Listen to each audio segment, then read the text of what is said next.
Hey everyone, welcome back to the channel. So we're out having some lunch, enjoying the day, and celebrating some good trades today. Hopefully your trading and your investing is going well. We have a lot to talk about actually, a lot of crazy things going on in the market. Also too, if you're new here, my name is Chris, a professor for about 10 years. This is all to help you grow your account and grow your mind. So I want to start with this. Federal Chairman Jerome Powell, he's testifying in front of Congress. I believe it's today and tomorrow. I watched a bit of it. It's pretty funny. If you ever watch these things, it's always kind of the same. People in Congress like to sort of have their political bent that they want to say, and it's both parties. And so it's kind of a weird thing. They always have to make this long statement, and then they ask Jerome Powell a question. I wish they would just ask him questions and let him answer, but it is what it is. It's a lot of political theater. The big questions, though, which I think was interesting, basically, is like, hey, Jerome Powell, do you think there's going to be a recession? And he's got to be very, very careful with his words. So as a person, I've always liked Jerome Powell. I think he's very measured in what he says, but we got to be raising interest rates to control inflation. It is what it is. And he knows that as well, and he said as much. He's basically saying, hey everyone, we're going to raise interest rates until we get inflation under control, and a recession might be possible. He's very careful on how he says that. Me personally, I think we're either in one now, or we're definitely going to have one. I mean, all the major banks are saying it's going to happen. I trust their economists. I trust their actions, and I'll give you an example. JP Morgan recently announced that they're essentially laying off people in their sort of home mortgage division. So this is something that Wells Fargo has done as well. And also I mentioned before, Compass and Redfin have also laid off people in their home division. So basically the housing market's slowing.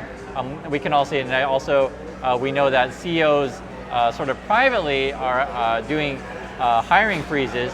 You may still see job postings on the internet, but don't necessarily believe that anyone's hiring. So we're definitely seeing slowdowns. The other thing too, which is also important to talk about as well, is what's going on in the crypto world. It's kind of the most interesting story right now, to be honest. Bitcoin's around 20,000 last time I checked, and there's a new ETF to short Bitcoin. It's ticker BITI. I bought some yesterday. I bought a little bit more today. So I am officially short Bitcoin, but I didn't buy that much. I don't usually buy a ton of this kind of thing. I basically trade it, just to be perfectly frank. But for those of you who are more confident and want to take a long short position on Bitcoin, you can do that. BITI, we'd love to hear your opinion on that.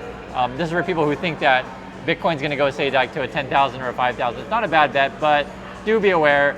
People, if you're not used to shorting something, just be aware it is more risky than going long on something. Also, too, with the crypto world, Sam Bankman-Fried, he recently basically bailed out Binance and also Voyager. I believe that the total number is like $900 million, but the guy's worth like 20 billion, so he's got the cash.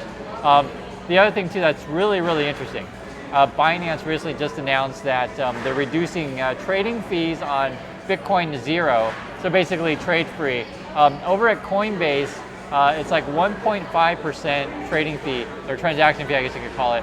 Coinbase has always made tons and tons of cash off this stuff, and they were raking in money with the high volumes of crypto trading, and sort of like the transaction fees, and also the what do you want to call it, the value of crypto is also higher, right? They're making money any way they can.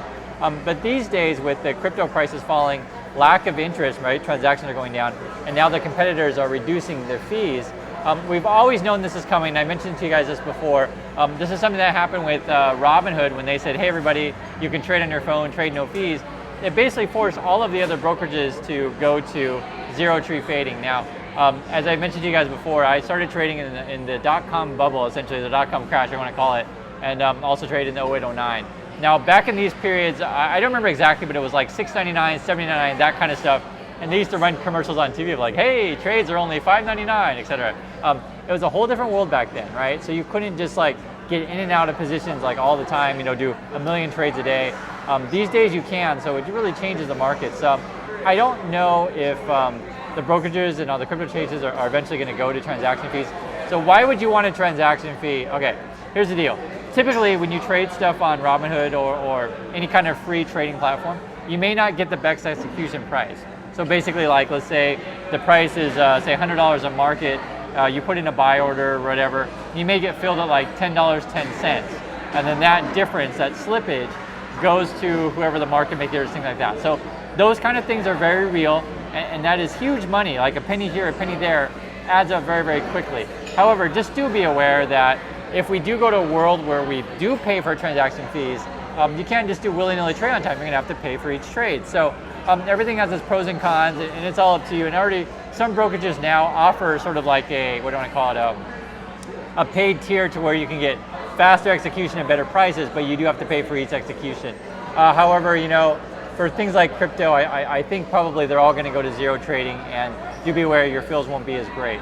Also too, regarding the whole crypto situation, the big issue right now, and it's funny, my wife and I were talking about this, I mentioned to her the Sam Bankman-Fried sort of bailing out these companies. So she thinks, and this is just her opinion, not necessarily mine, that this is a big pump and dump in the final hours. So I'd be curious if you guys agree with that, of like sort of propping up these other companies, propping up crypto, one final stand, and then basically a final sell-off. I don't know, I do think it's a reasonable thing. Myself, I don't touch crypto, I don't want to mess with it.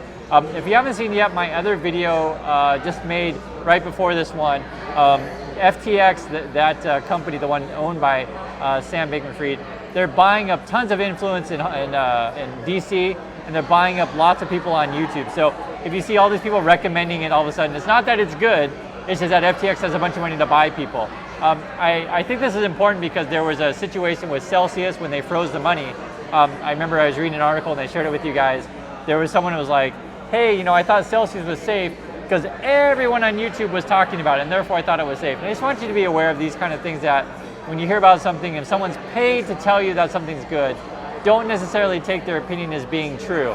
There's a very, very big difference between, you know, someone being paid and someone is saying, you know what, I like it, maybe you might like it too, and this is any number of things in life. So I try to keep it real with you guys and try to tell you my opinion. In terms of like what you should be doing now in the market, so I'll just tell you my opinion. You should be getting bonds. Series I bonds are really good right now. They're tied to inflation. The return is 9.62%. I'm not paid by the government. I'm just telling you, that's just really good.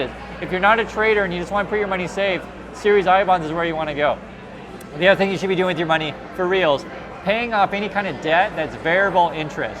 As interest rates go up, you're going to be getting killed on your credit card, your car loans, mortgage, whatever you have is variable interest. So if you have fixed debt at low interest rates like 2 and 3, it's probably okay to just keep paying your normal payments, but anything variable, you got to pay off right away. The other thing is too, I don't think it's crazy to be sitting on cash. I feel like there's more downturn in the market. Until the Fed stops raising interest rates, it's hard to get bullish about the market. That's just how it is. You know, for people who have like itchy trigger fingers, just be patient if you can. If you do want to buy stocks, you know, just tiptoe in. I wouldn't be throwing all my money in the market, but that's just my opinion. I could be totally wrong. This could be the bottom, but it just doesn't feel like that to me. I feel like the bottom is going to be signaled when the Bitcoin bubble and the crypto bubble finally burst, when the Fed finally stops raising interest rates, and maybe when the war in Ukraine finally ends. But I don't know if that's going to happen anytime soon. So that's my thoughts on the market. Love to hear your thoughts on this stuff as well. I always appreciate you guys watching, and I'll catch you in the next video.